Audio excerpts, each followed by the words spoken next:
up, y'all? Welcome to Sabrina Talks. I'm Sabrina if you're new. If you're not, welcome back to my channel. Thank you so much for joining me. Now today on Sabrina Talks, we're going to be doing another song study. I've previously done my first song study on my video where I talked about how You Belong With Me by Taylor Swift is essentially a pick-me anthem nowadays. But today we're going to be talking about two songs and how essentially they are two sides of the same coin, and those two songs are Misery Business by Paramore and Sk8er Boi by Avril Lavigne. Let's talk about the songs individually. So first, let's talk about Misery Business by Paramore. This was a 2000s hit, like one of Paramore's most popular songs to the general public. It's just a great song. This song basically has a narrator who is Hayley Williams, and she's basically describing and kind of gloating about the fact that she now has this man that this other girl previously had. You can see the narrator slash Hayley Williams like gloating in the choruses, and then you can get more backstory as to what the heck happened between these three people in the verses. Sk8er Boi, on the other hand, obviously a hit by Avril Lavigne, one of her most popular songs,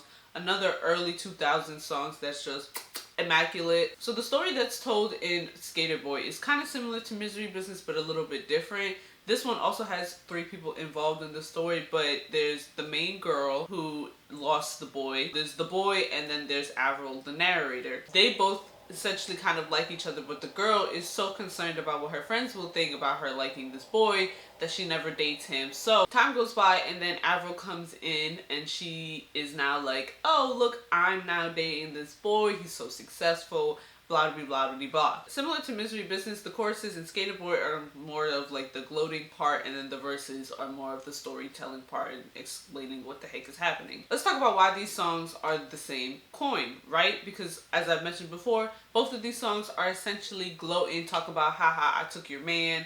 It's me. Yep. I win. Yep. You lose. That kind of situation. In the first verse of both of these songs, we get like any old good storytelling song would do, and that gives us background as to what we're going to be talking about in this song and who are the main people. We can see this in Misery Business, where she's like, when I thought he was mine, she caught him by the mouth. I waited 8 long months. She finally set him free. I told him I couldn't lie. He was the only one for me.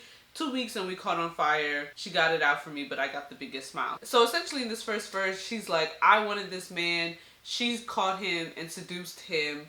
And then they were together for 8 months, but then they finally broke up, and then I told him how I felt, and now we're together and she's mad at me. So we get a good amount of background information, really setting the scene as to what we're going to be talking about in the chorus. We can see it in Sk8er Boi, where she's like, he was a boy, she was a girl, he was punk, she was ballet, he wanted her, she never told, because secretly she wanted him as well, but all of her friends stuck up their nose, they had a problem with his baggy clothes. Both of these songs do a great job of just letting us know what's going on and who we're supposed to be rooting for. As I mentioned before, both of them are essentially kind of gloating in a way. On Sk8er Boi, we could really see the gloating in the bridge and in the last chorus, and she's like, sorry girl, but you missed out, tough luck, that boy's mine now. She's like, too bad you couldn't see the man that this boy was going to be, and you know, we're in love, haven't you heard, da da da da. And then in the last chorus, she's just kind of gloating about how she's gonna be backstage at his show, she's making a song with him, really just kind of going like, haha, I'm now with this wonderful man. And then in Misery Business, we see in the chorus and then also the bridge like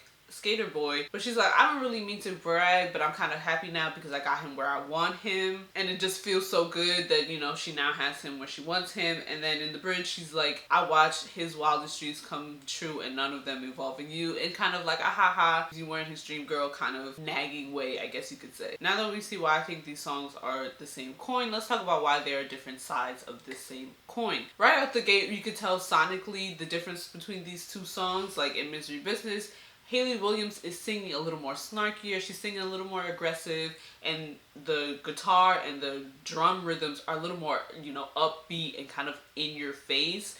Whereas in Sk8er Boi, Avril's singing a lot more laid back. The guitar and drum rhythms are still like pop punky, but it's definitely a little more on the pop side. But going back to the lyrics and the story that this song is trying to tell, like sonically how this song sounds, Hayley Williams is a bit more aggressive, she's a little bit snarkier, and she's saying a lot more meaner things. Like she's definitely shaming the other girl. She calls the girl a whore. She says, yeah, you might have an hourglass figure, but your beauty's not going to last. And she's saying like she's being manipulative to people because she's trying to act innocent. She's also kind of calling the girl basic by saying like there's a million other girls who do it just like you.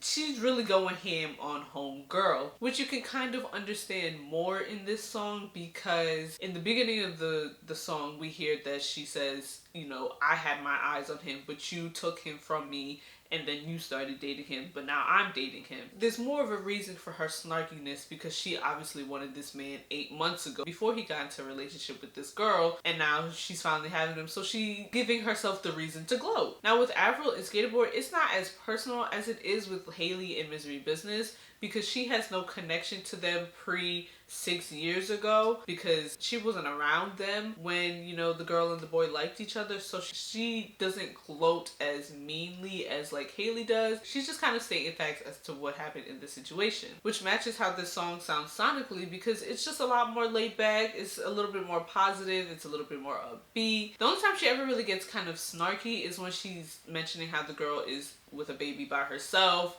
and kind of insinuating that she has no relationship and she's just kind of like a single mother now. And when she says, you know, you missed out, tough luck, the boy's mine now. And then later in like the bridge and the chorus where she's like, well, we're in love now, like, haven't you heard? That's kind of like a snarky, like, haha, we so in love kind of situation.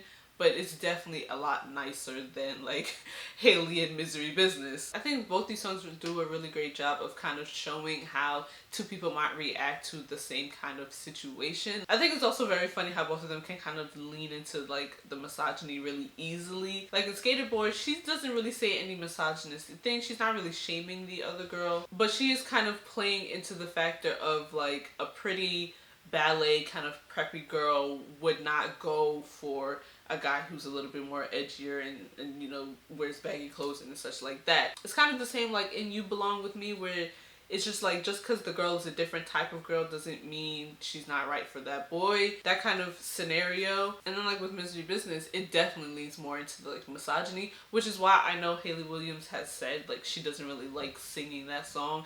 And she has said she didn't really want to have that line in the song, because she calls another girl a whore and just kind of shaming women in that song when she's supposed to be a feminist. I feel like that just really tells you about society, about how easily it makes other women want to kind of lean into the shaming women when it comes to a man in like a relationship, when that doesn't need to be the case. I know for a fact there's definitely more songs that kind of protrude the same energy as Misery Business and Sk8er Boi, but these are the two songs I was listening to kind of like back to back, and I just kind of noticed it. And I think it's very telling the fact that both of these songs came out in the early 2000s, and they both kind of had that same energy, as well as my other song study video where I talked about You Belong With Me. All three of these songs essentially kind of have the same energy that was very prevalent in the early 2000s. But yeah guys, that's it for this video. I really enjoyed this video because I always enjoy looking at old songs in the context of society nowadays. I definitely think you can still enjoy a song while recognizing the flaws and the kind of ideals that used to be in the past. So this is definitely not me trying to say don't listen to these songs because XYZ. No, listen to all your heart's extent, but just acknowledge